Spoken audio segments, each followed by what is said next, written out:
Hi everyone, this is Joe Guzzo, and you're watching Folk Project Television. Today we have two very special guests on the show. They call themselves Rustic Riders, and this is a band consisting of a duet, Lisa and Klaus. How do you say your last name, Meissner? That's right, Meissner. Yeah. Good, I'm glad I said it right. And they're going to talk with us for a little bit, and they're going to give us some songs, and hopefully we can do something fantastic for them and make them millions of dollars, and well, maybe a dollar or two. So I have a very simple question for you that I ask at the beginning of every one of my shows. Do you believe in Yeti and Bigfoot? Oh, wait a minute, that belongs on my other show, Stupid Questions That Joe Asks. But you don't, you know what? Answer it anyway. Nah. No? Nah. I was thinking that Yeti or Bigfoot may exist or have existed, but obviously they haven't done so well because we don't see them very often. Either that or they're very good at hiding. Yeah, pretty big hiders. Seriously, though, I know that the pandemic affected artists throughout the world, and I was just wondering when venues got shut down and festivals were discontinued for a while across America and the world. What ways did that affect you particularly? Well, most of our gigs in the North Country are in the summertime because that's when the people come. So all last summer's gigs were completely canceled. So that was one thing. The springtime, we live near our grandson in town here. He just turned 13. He turns 13 tomorrow. And so his school was canceled. So he came over here. We had retired in January of 2019. And the plan was to play out a lot more because we didn't have a day job. Well, that didn't happen, but we've still had fun. And so he did his schoolwork here, hung out here during the day. He'd be up in one room and we'd be in here practicing music. Yeah. So both Lisa and I are very social people. We enjoy having company and being company, and we miss that dearly. Mm-hmm. And but we live in a remote area, so we're used to doing activities that don't involve a lot of interaction with people. So we're out paddling, or hiking, or biking, or running. So that didn't change for us. But what did change was contact with people. Right. Now, and our community has a lot of people who get together for music and art. It's a very arts community. And so all those music jams, those were gone. There's like 5 a week. Yeah. Mm-hmm. But one advantage to the thing was having to break into this technology involving Zoom. And we ended up meeting people from various parts of the country through Zoom round robins. Virtual mics. Yeah. I have probably before April or May of last year, I was not very familiar with Zoom or Skype or any of the platforms that they use to hold these kind of meetings. And when I was asked to do the show, it was probably March of last year when it was proposed. And it took me about 6 weeks to get everything, to learn it well enough so that I could do something. So I understand it was a pretty good learning curve for me, and I'm sure for everyone else who has to deal with this sort of thing. If you're not technically minded, it might even be more difficult than what I had. At least I had some technical background before. And it was interesting. It was an interesting challenge to learn. And you already alluded to the fact that you didn't allude, you just told me point blank, that you had your grandchild there. Anyone else in the house with you, or? Just a dog. Our dog died, our long-term dog died this year. And we now have a new puppy. So well, sorry about the old family member. Yeah. I'm glad you have a new one. Yeah. Um, there's a lot of things that I've noticed about your songs that they bring awareness to social issues. Um, can you talk about how and why you do that? It's just part of our DNA. We both come from families that were very socially conscious and active politically. And I love history. And so a lot of the songs the one we're doing today will weave some history into the message. Okay. I think the other thing is that our families are connected to church life, and in the church life, the advocacy is for peace and social justice. Mm-hmm. Those are the congregations we've been involved in. So it's putting one's faith in action in an attempt to be good stewards of the planet and also care for one another in terms of humanity. Yeah. And there's a go ahead. background. There's a background too. I'm first generation American. My father is a Holocaust survivor, so he's seen the cruelty of humanity.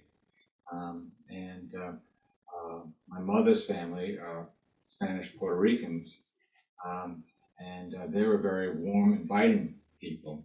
And we brought people into our family from Cuba. There were two families that came through Cuba back into our family, and also a fellow from Nigeria, and a fellow from Yugoslavia, and a family from Laos after the Vietnam War lived with us for a year. So,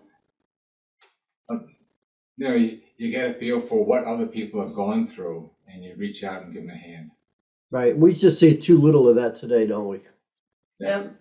Well, I don't know. I think there are some places that do well. My daughter moved to Minnesota, Mm-hmm. and the Twin Cities is one of the most diverse places in the country because they welcome the refugee.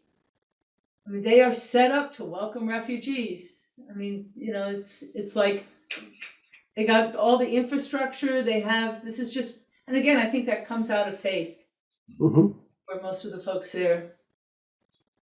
So. Now, since we're talking about social issues, one of the things that I'd like to do is to let the good folks hear some of your music. So why don't you tell us about the first song you're going to play, and we'll go from there. Okay. Well, it's called Goodman Mountain, and just outside of Tupper Lake, there's a small mountain that had no name, and a local historian worked hard to get it named Goodman Mountain. Andrew Goodman, in 1964, as of yesterday, vanished in Mississippi when he was working to, they were working to get people registered to vote. And he and his companions were murdered. There was a manhunt that took over almost 2 months till they found their bodies. They also found 8 other bodies in the process of looking for theirs, of people who'd been killed by the Klan.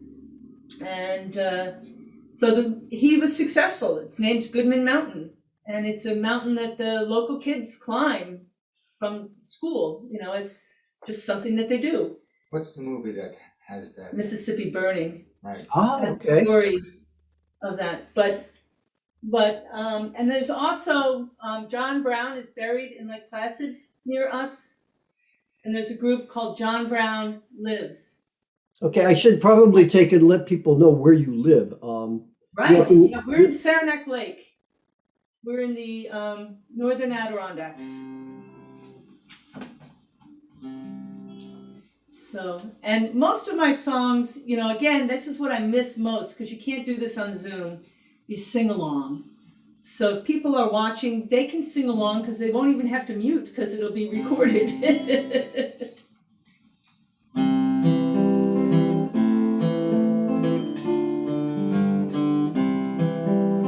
Climb the mountain, Goodman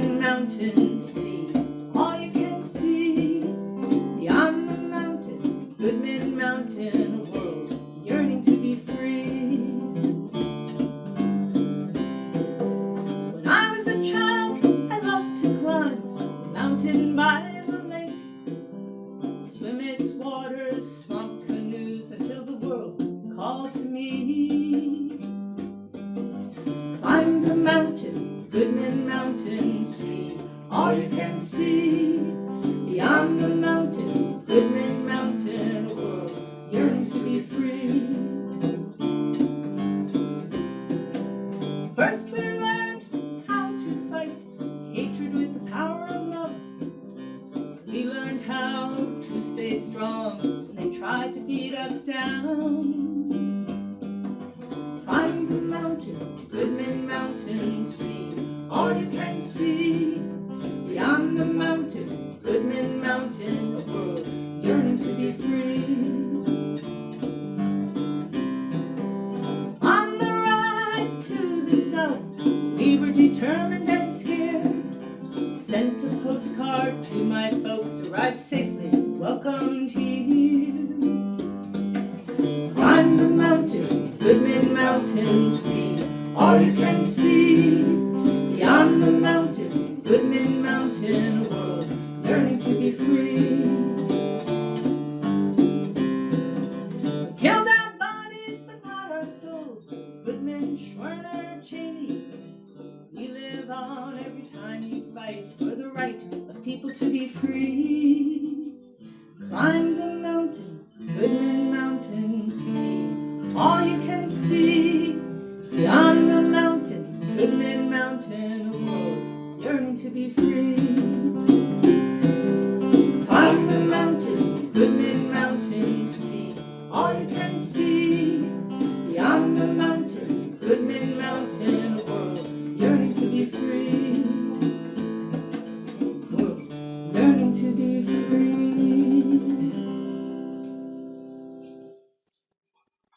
Wonderful song. Thank you so much. Yeah. So I started to say there's a group called John Brown Lives. John Brown is buried in Lake Placid near us, and they have a Juneteenth celebration for many years, long before this. And they'll have speakers, and I think there was, for years, there were people that came up from Philadelphia to John Brown's farm on Juneteenth, for many years. And so, being at one of those celebrations and thinking about Goodman Mountain, and that was part of the inspiration. How long have you guys been together? As a couple or as a Yeah. group? Yeah, as a couple. We met when I was 12 and he was 13.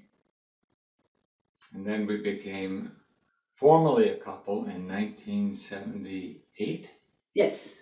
1978. So we met in 1968, became a couple in 78, married in 79. So we've been together a while. But that's a great story.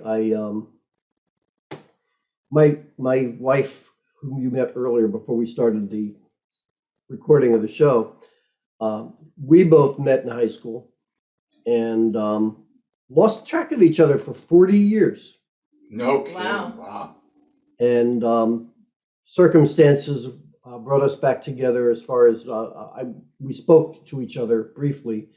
And then my ex-wife decided that for whatever reason she had, that she was getting out of things and wasn't real happy. So I wound up having the opportunity to regain my affection and relationship with this wonderful lady who I've got back in my life. And we got married only a few years ago. It's been since we got married in 74. So it hasn't been a long time. What do I say, 74? 2014. Right, 74 wasn't making sense. Yes, I was thinking the 4 and I said 70 because you said 70. And so I'm getting old. The brain doesn't work well. And I relate. So now, as far as the music is concerned, when did you start doing the music together as a group, as Rustic Riders or whatever you might have been before that? Well, we've been playing music, in the living room since we met. I just was learning guitar at the time. Both of his brothers ended up taking up guitar. They both play and are great. My brother plays, so it would just be, that's what you did. You played music. And we've continued to do that through the years. When we first got together as a couple in our first apartment, we'd have a Friday night gathering, and whoever showed up. And it was wild. It was fun. We had a lot of fun. You never knew who, because it was just word of mouth, and you never knew who was going to show up. It was a good time. Do you both write songs?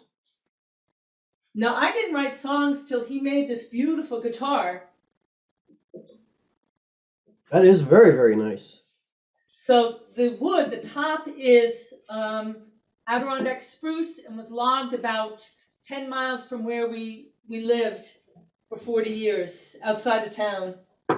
We did our big retirement move in 2019 and moved 15 miles northeast. So we were in town and could walk everywhere and could get down to one car and So that's when you first started writing songs. yep, was when that beautiful guitar was made. But And boy, she was firing them out left and right. I mean, it was fast. It was rapid fire. it was like a lifetime of living, you know. Mm-hmm. I made that in 2000 and it's in the guitar. I think it's around 2006. I think it's around 2006. Lisa had given me for a I can't gift, see it. an opportunity to go make a guitar, and so I made my first guitar at Dave Nichols' shop, and that went to our daughter Catherine for her graduation from college as a special ed teacher. And then I went back and made a second guitar, and that went to our son upon his return from Iraq. And then I made the third guitar, that one, for Lisa, and then she started writing music. And then I made a fourth guitar, which is over there, for Lisa. And so I'm always looking for the next person to make a guitar for. Dave Me, Nichols. me. Dave Nichols. Oh, you could take the course. Dave Nichols he's a retired. He's a man who's done everything. He used to teach shop. Then he was a psychologist. He worked for the CIA. He worked for our local state psychiatric hospital. And he's a bluegrass musician. Okay. Luthier. And he loves to teach. As he says, he just loves to watch the smiles on people's faces when they play that first chord on the guitar they made, you know? Mm-hmm. And but he's quite the character. He's pretty funny and very, very talented. So what was your very first song? Well, I still have the book. I have the Scholastic Books folk song book.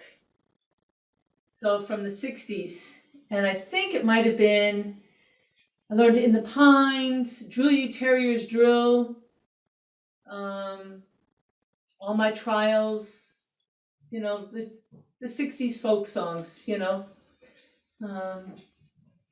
And my very first song that I wrote was called Crossing, with a real Carter family kind of feel to it. Okay. And that's on our first CD. You know, just about the Israelites traveling through the wilderness, and they're going to cross over to that river to, you know, and so it's a lot of metaphors. It's not, you know, super religious, but that was the inspiration, was that story. Ooh, sounds like a lovely sentiment that you brought through in the music there. So that one's a favorite of a couple people. And then one of the other ones I wrote, first ones, was Old Songs. We love to go to the Old Songs Festival in Altamont outside of Albany every year. Mm-hmm. It'll be virtual. We usually volunteer. We've made great, great friends because of Old Songs, and you know, hooked into the folk community in the Albany region. Mm-hmm. So that's been a lot of fun. And are part of the Picking Singing Gathering. That's a group similar to the Folk Project. They don't have quite as many things going on. They have monthly gatherings. Usually, you know, people who are really good guitar players, they'll get together and hang out and sing songs. There's traditional music. They get out together several times a month. There's the a cappella sing contingent. They meet in a pub. They do pub sings a couple times a month. So much fun. Swing group. There's a swing group.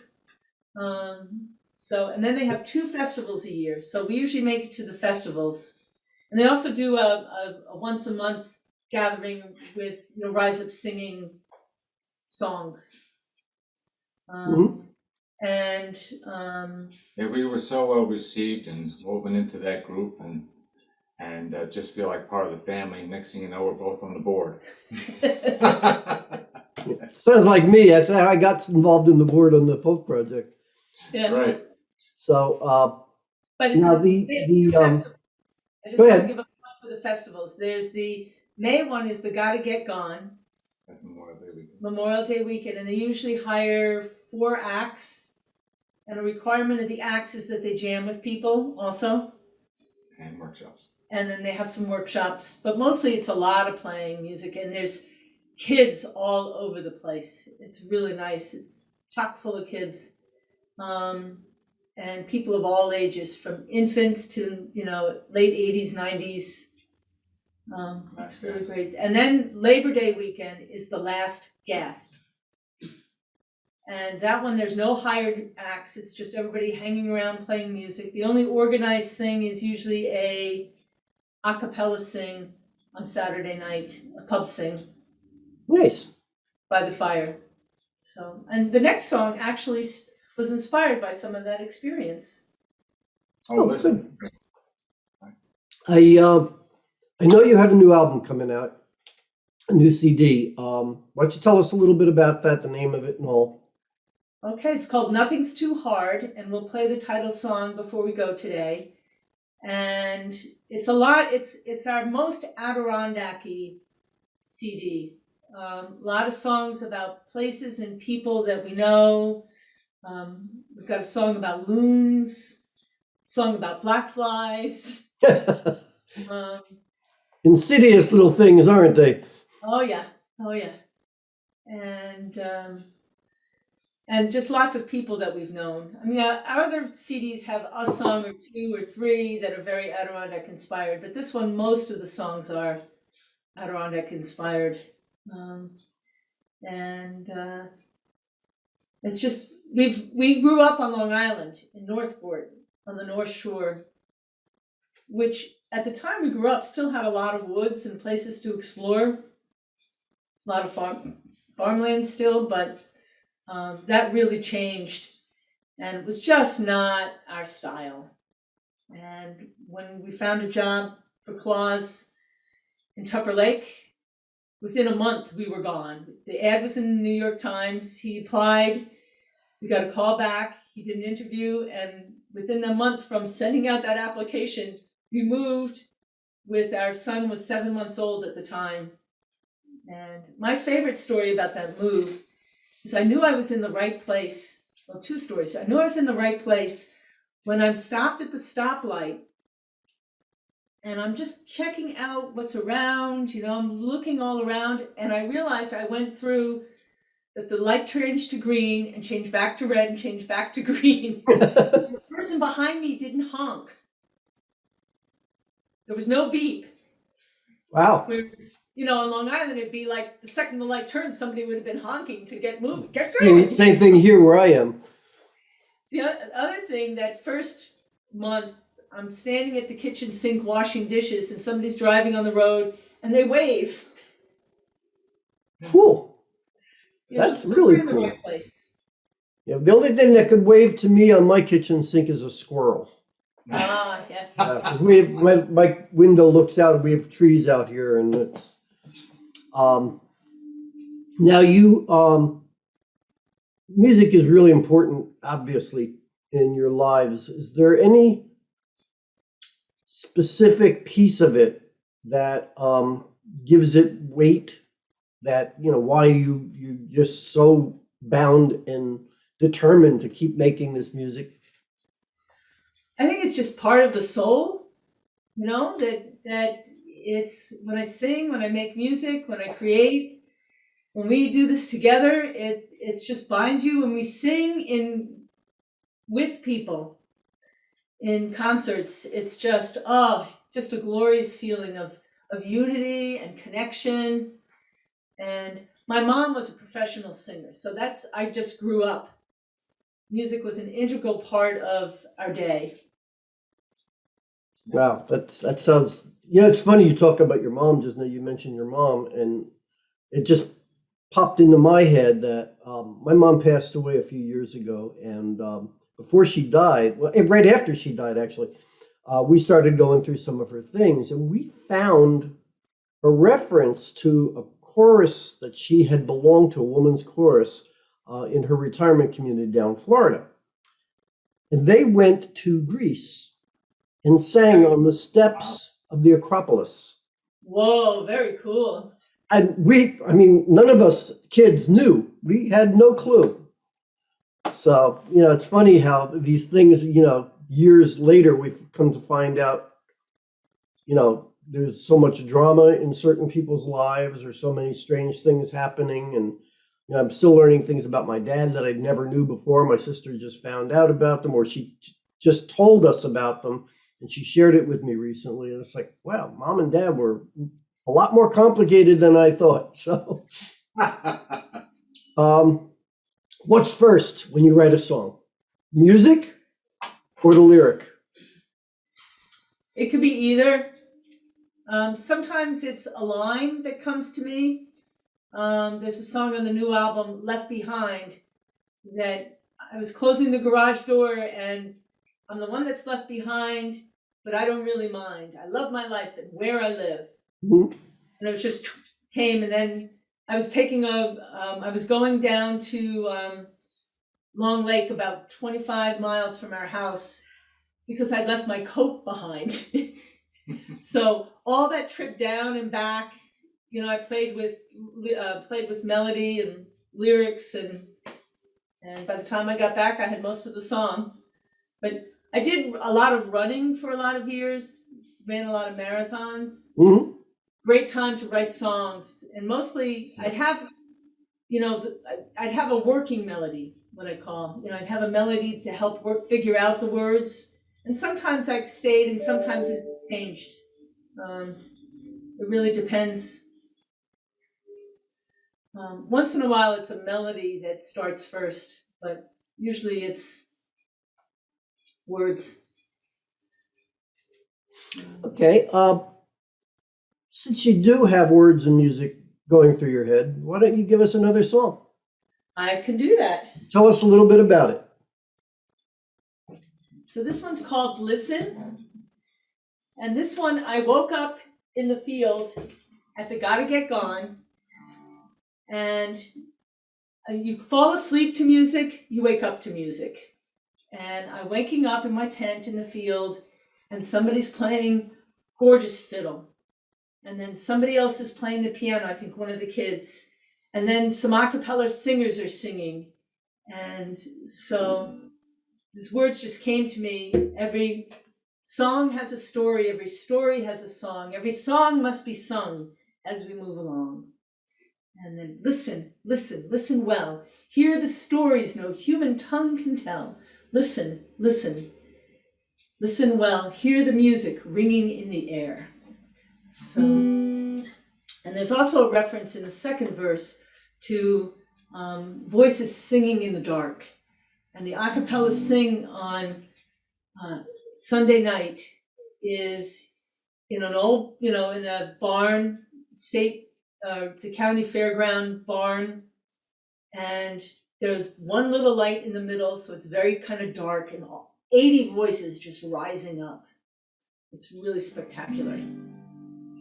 And then the other influence for me on this is living in the woods with all the trees around. The discovery that trees communicate with each other. So there was a German forester who wrote a book, I think it was Hidden Life of Trees. There's a new book out I haven't read yet, The Mother Tree, Finding the Mother Tree. But they communicate with each other and help each other out. I thought that's pretty good. So we need to listen to that.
picture paints a word, every word has meanings that go unheard. Every word needs listeners to be understood, to heal our broken hearts, greater good.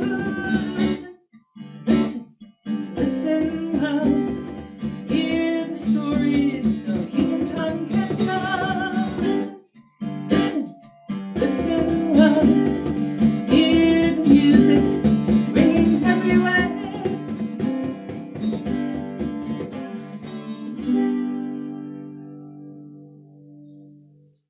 I like that. I like that a lot. Thank you. Thank You're you. welcome. So, something I was going to say, I forget. But anyway, I think we all need to listen better. Yeah. One of One another. I'm working on it.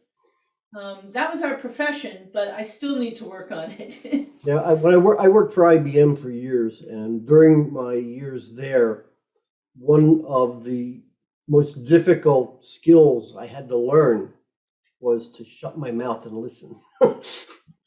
um, I always had thoughts about, "Oh, we could do this better by doing this and that," and I wanted to just spout it out constantly. But sometimes when you just give other people a chance to talk, they have better ideas. So it's good to listen. It is definitely good to listen. Now, let's get back to talking about things that inspire you. What is your favorite band or performer? And you don't have to, you could each give me what you think of as your favorite. It doesn't have to be the same one, obviously. So, No, it won't be. I really, my mom, I grew up on Broadway musicals. That was my mom's thing. And, the classic, the standards of the 40s and 50s. Well, 40s more for her, the 30s and 40s. And so, that music is just a part of who you are. But I fell in love with Odetta. Just loved her delivery, her interpretation of songs. WNET for a while, it was the early days of public TV. mhm. They would have like 10-minute segments because they didn't have commercials. So they would have short things with different performers, and they had a whole bunch with Odetta. And my mom was handicapped, and the TV was her lifeline. So I'd be in my room doing schoolwork, supposedly, and she's on, and I'd run out to hear her again. Unfortunately, I thought I'd never get to see her live. Got to see her with Maria Muldaur back in the Ah. 70s.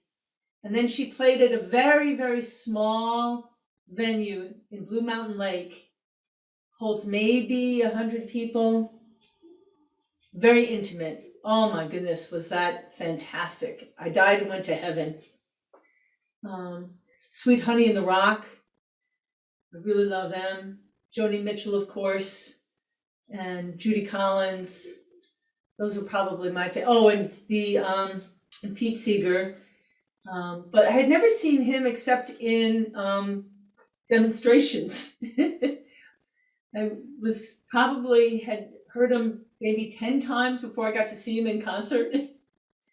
But it was great. And the other one, the New Lost City Ramblers. I've Mike, heard of that. they did a lot of the old songs from the 20s and 30s. Hmm. Really good. So I think the only reason that name popped into my head, as you said it stands out, is because it was such an unusual name. Yep. And I know that. I may not be a fan or know the group very well, but the name I remember. I've heard that before. Very unique. Some of the songs, like that, my name is Morgan, but it ain't JP. There is no bank in Wall Street that belongs to me. Just great songs. For me, the music that I listened to as a child growing up was Spanish. So you'd be hearing songs from Puerto Rico and Cuba. Hmm. And so a lot of rhythm was involved in that. And that led into my following of soul music. So I loved soul music. While other people were grooving on the British bands, I was grooving on the soul music. And then things started to change as I became more socially conscious, and I got involved in listening to people like Crosby, Nash and Young, Bruin Shipley, and Bob Dylan. And later in life, I'd probably say in the last 20 years, as I've grown an appreciation for Pete Seeger and his mission. And we've done a tribute to Pete right around his birthday, the first Saturday around his birthday. In May for many, many years now. And having the opportunity to meet people that skippered or worked or crewed on the Clearwater and bringing to that gathering the music of Pete. It just really warmed my heart and touched my soul. Good stuff. Yeah, I have one of the fellows that I'm fortunate to jam with every week is a gentleman who played with not as a formal backup person or anything, but just jammed with him a number of times with Pete Seeger, and he tells quite a few interesting stories about Pete and just the way he was fascinated with Pete's inspiration and the way he did things, and interesting guy to listen to talk about Pete, and we don't have too many like that anymore. Nope.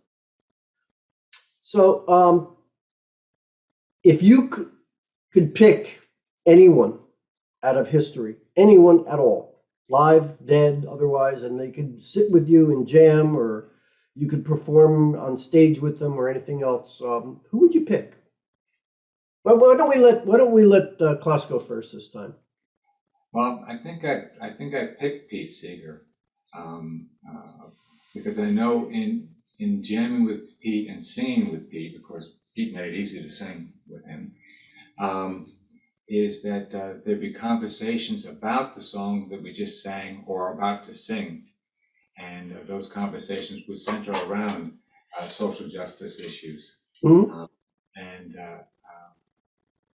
He just sounds like somebody who would be really fun to have an evolving conversation with. I was going to say the same thing. Oh, okay. So actually, my brother was, the Folk Alliance is a group of folk musicians, presenters that get together annually. There's a national group, an international group, and then there's regional groups. Yes. And the national group was meeting in Cleveland, where my brother lives. And he was one of the organizers. And my brother works as a community organizer in Cleveland. Community police relations. So he's had an interesting couple of years. But he got started on a conversation with Pete in the hall. Mm-hmm. And, on organizing, and Pete sent him a letter, signed his guitar. It was just really welcoming man. Yeah, Pete actually did say something to the fellow that I was talking about. His name is Dave. Dave told us, in fact, just this last Friday, he mentioned that Pete Seeger was asked if it upset him that people were interrupting his singing by singing along, and he stopped them and he said, no, it's quite the opposite. He said, the music isn't about me. The music is about the people. And or something to that effect. I mean, he may not have used those words or that exact sentiment, but he wanted people to sing with him. That's what he was there for. That's what he wanted to do. So I guess that kind of fits in with the way you guys are seeing him as well. That was him. That was what he did. That was what he wanted to do. Mm-hmm. We went to an interesting workshop at the People's Music Network, a group that Pete was involved in organizing. It's musicians doing social justice songs. And Lori Wyatt, who co-wrote with him his last CD, forget the title of it, but there's some great songs on it. And Lori was talking about writing these songs with Pete, and all of a sudden he'd vanish. He'd go into a corner and he'd be going, he's like, what are you doing? He's, I'm singing how that chorus will work for people singing along. So he was considering that as he wrote, you know, how would that work? Yeah, I always hear harmony in my head. I say, what can we do with this if it weren't just me singing? And I've actually got a few of the songs that I've written in the past that we do with my senior group, and we have a lot of harmonies that come out of some of my music. So it's pretty fun to Yes. explore that aspect of music. Yeah. Now, here's one of my crazy questions, and that's: do you sing in the shower, each of you, or individually, or when you're showering together? No. No, I've never been a shower. Well, I used to be a shower singer when I was a kid, but now I'm like pretty much in and out. And I was telling you that joke as we were getting together. So yesterday is don't sing in the shower, because if you sing, then you have to dance, and if you have to dance, then you'll slip in the shower, and then the emergency EMTs will have to take you out, and you'll be naked. Always a bad thing, right? Right. Not the being naked On part, but purpose. somebody else seeing you being naked. What's the nuttiest thing that's happened during one of your shows or presentations? I was thinking the Fort Drum Clayton experience. Oh, yeah. When the drum head went. Yeah, so we're driving up, we're playing at the Clayton Opera House.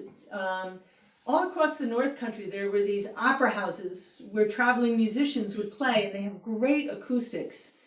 And most of them had fallen into disrepair. But they've been renovating those across the country, and one of them is in Clayton on the St. Lawrence River. So they were just opening up. We managed to get a gig there. It was one of our first sort of out of our local area gigs. Mm-hmm. And so it was a big deal to us. And Okay. So we had this setup here, the congas, and the bongo came with us. And we're driving up, and we're in a very beautifully rural area of the Adirondacks heading north. And then all of a sudden a shot rings out. And it's like, who the heck is shooting at us? You know? well, you also had to drive through Fort Drum to get to Clayton. So we had driven through Fort Drum. And the shot rings out. And I'm like, wow, listen to that. That was kind of scary, you know. So we get up there, and we're setting up, and I look over at my drum, and my drum head is split in half.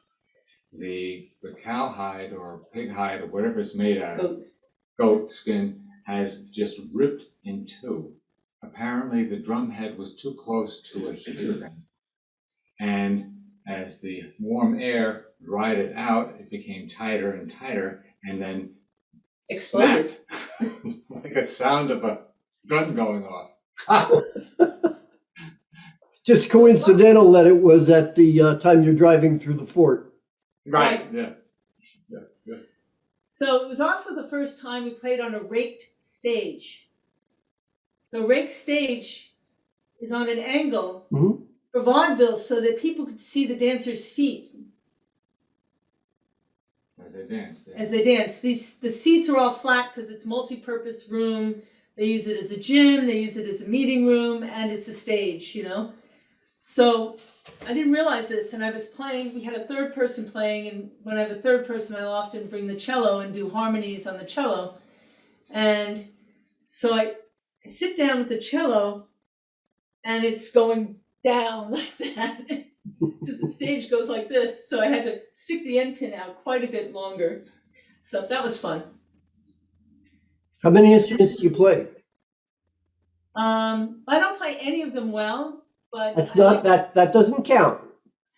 I've got cello as my first instrument as a kid, we had a school that was very supportive of music and the arts. Mhm. And then guitar was my second, then mandolin, this tenor banjo, and the bouzouki. And Okay. so, and Klaus has a variety of drums, drum toys. Yep, I've always enjoyed beating on things. Except me, he doesn't Really? beat on No. me. I first started out with a cornet, and then was told that I couldn't hit the high notes, so I should go to a baritone, only to find out that nobody would play baritone, and the guy was just sucking me into it. And that turned me totally off from band, because they would carry a baritone when you're 10. It's huge. In the family growing up, being Puerto Rican and Cuban, there was always a set of bongos around. So I always gravitated to the bongos and the maracas. And I got more drums. Okay. Here's another silly question. What's your most useless talent? Useless talent. Oh, my useless talent would be sailboat racing.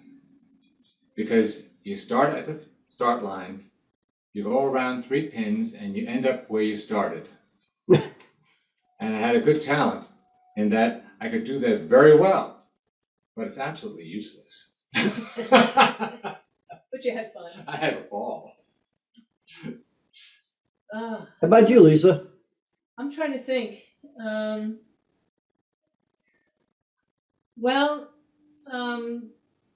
my 40s, Puzzles.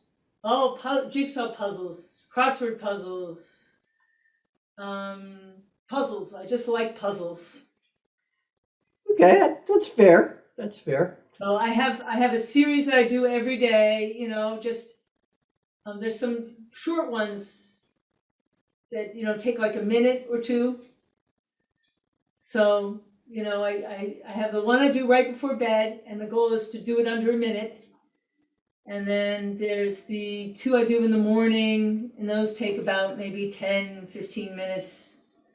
And then jigsaw puzzles are usually like during holidays when there's time to sit around, or at the beginning of COVID, I got a jigsaw puzzle. I thought, well, that'll be fun.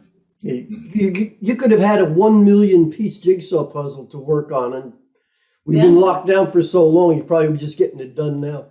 Yeah. So I know you have another song, and I know you said that it is that you have an album called Nothing's Too Hard, and I believe you also have a song by the same name. Would you like to do that for us? That's the song, yes.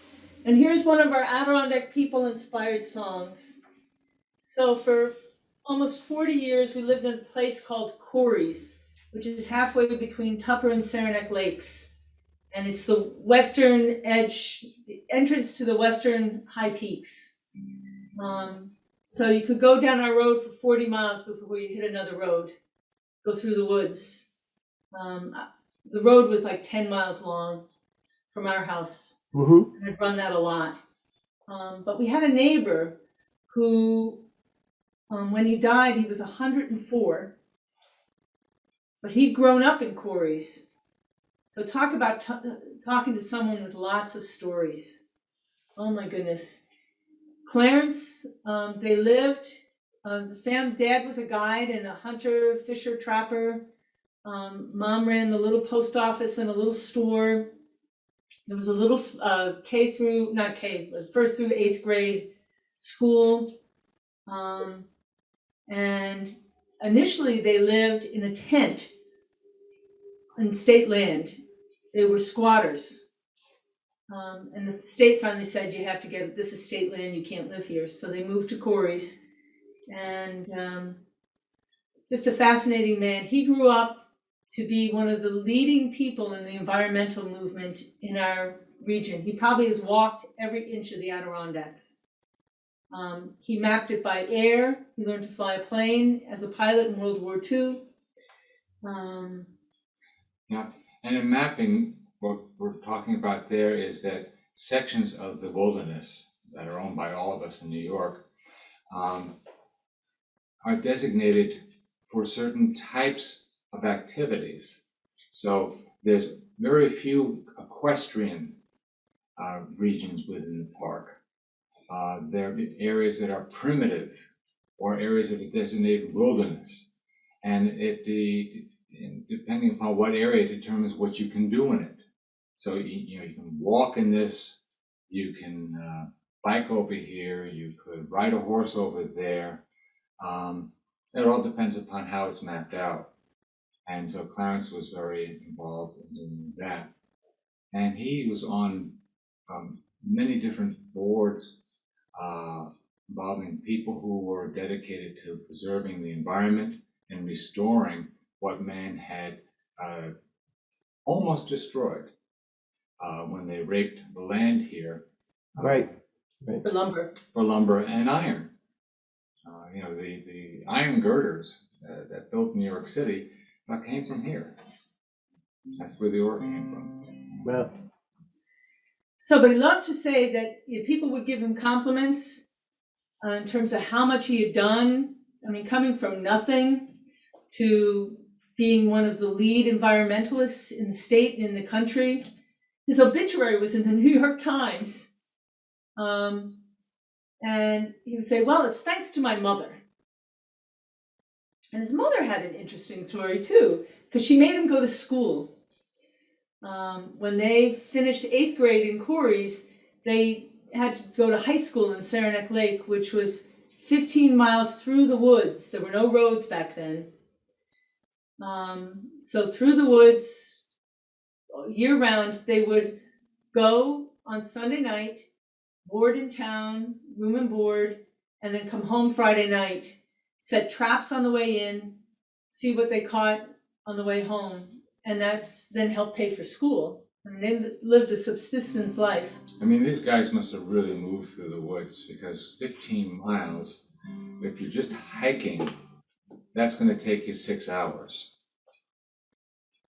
And there's a lot of up and down. So they must have been, probably trotting along in order to get to school on a Sunday night and get a good night's sleep so that you can be fresh for Monday morning, and to leave Friday right after school to get home. And of course, most of that was done in the dark. And we're talking about prior to flashlights. No headlamps.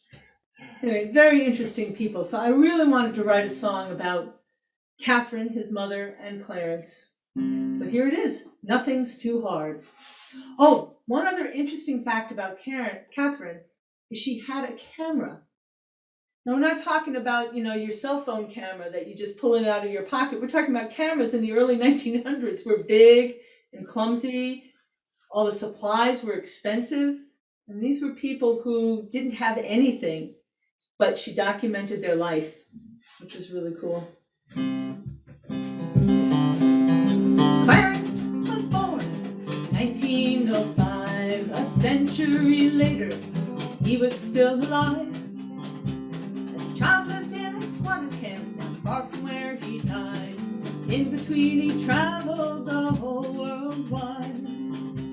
The land was abused when he was a child. Worked most of his life to keep it wild. When people gave him compliments, he would say, it's thanks to my mother for making me this way.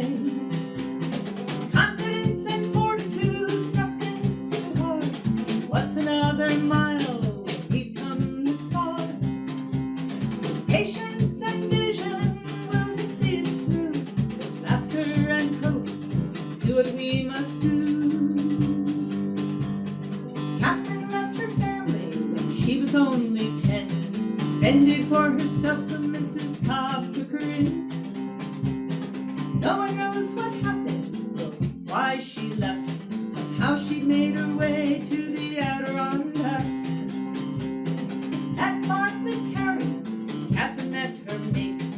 Married Ellsworth in Saranac Lake. Together they raised fine sons. He taught them how to fish and trap and how to shoot a gun. Confidence and fortitude, nothing's too hard. What's another mile when we've come this far? Patience and vision, we'll see it through. Laughter and hope, do what we must do. Catherine taught them to work hard and learn, always to think, take time to discern. When life is crazy and things go wrong, head to the wilderness to hear a different song. They could have used the money, they could have used the food, but they would not subsist, so they would go to school. They knew the wilderness like the back of their hand. They learned how to fight to save the land. Confidence and fortitude, nothing's too hard. What's another mile when we've come this far? Patience and vision, we'll see it through. Laughter and hope, do what we must do. Do what we must do. Clarence Petty. Look him up. That's great. I love that. I like the way you end it with "do what we must do." That's right. No, nose on. You got that right. Right. Yep. Thank you. You're welcome. When do you expect to be going back out and doing live venues again? Well, we had our first one June 3rd. So that was really nice. It was a concert, one of those concerts that was delayed. Originally it was supposed to, I love to do songwriting with kids. Mm-hmm. And so originally it was supposed to be working with the kids in the morning, 1 o'clock doing a concert for kids, and the kids would also sing the song that they wrote, and then doing an evening concert for the general public. But with COVID, the songwriting thing got scrapped and it became 2 concerts, except wouldn't you know, in the middle of a drought, it rained. So they had planned to live stream the concert to the remote learners. So they were all set up for that. So they live streamed it and recorded it and then showed the recording for the 1 o'clock crew. So we had an hour off in the middle of the day, which was nice. And then the evening, it didn't rain, but the forecast was for rain. So we didn't get the usual crowd, but it was fun. It was great fun to play. And then we got July 3rd. And then July 3rd, we're doing a children's concert at Cafe Lena in the afternoon. That's a 3 o'clock concert. And that will also be live streamed and donations accepted for Cafe Lena and for us for tips. Have you ever been to Cafe Lena? Where is it located? Saratoga Springs? I haven't been up that area of the country at all. Okay. Well, Saratoga Springs is known for horse racing. Mm-hmm. Right, yeah. But since 1960, there's been this folk venue that everybody has played at. You know, all the names we mentioned today have all played at Cafe Lena. And I think it's the oldest coffee house. it's the oldest continuous running coffee house in the country. Nice. And it's just beautiful. And they have music like every night of the week. They have storytellers. They have all kinds of stuff. I'm sure that many of our Folk Project members are familiar with the venue. Yes. And came back to me, you had mentioned the Folk Alliance. We are part of the Folk Alliance. Right. So yeah, it's I'm sure that when you said that, other people say, "Oh, I know that place." So Yeah. They also, they were in a good position. They've been doing live stream concerts for years as a way to sort of expand their audience and increase their revenue because they depend upon donations for support. And they were set up with really good, high quality videography and audio. So they just moved right into doing live streams. This is a non-for-profit. And this is it's a non-for-profit place. okay. So if people want to contact you as a group, how would they do that? Our website is rusticriders.net, and riders plural, because there's two of us. And our email is rusticriders@gmail.com.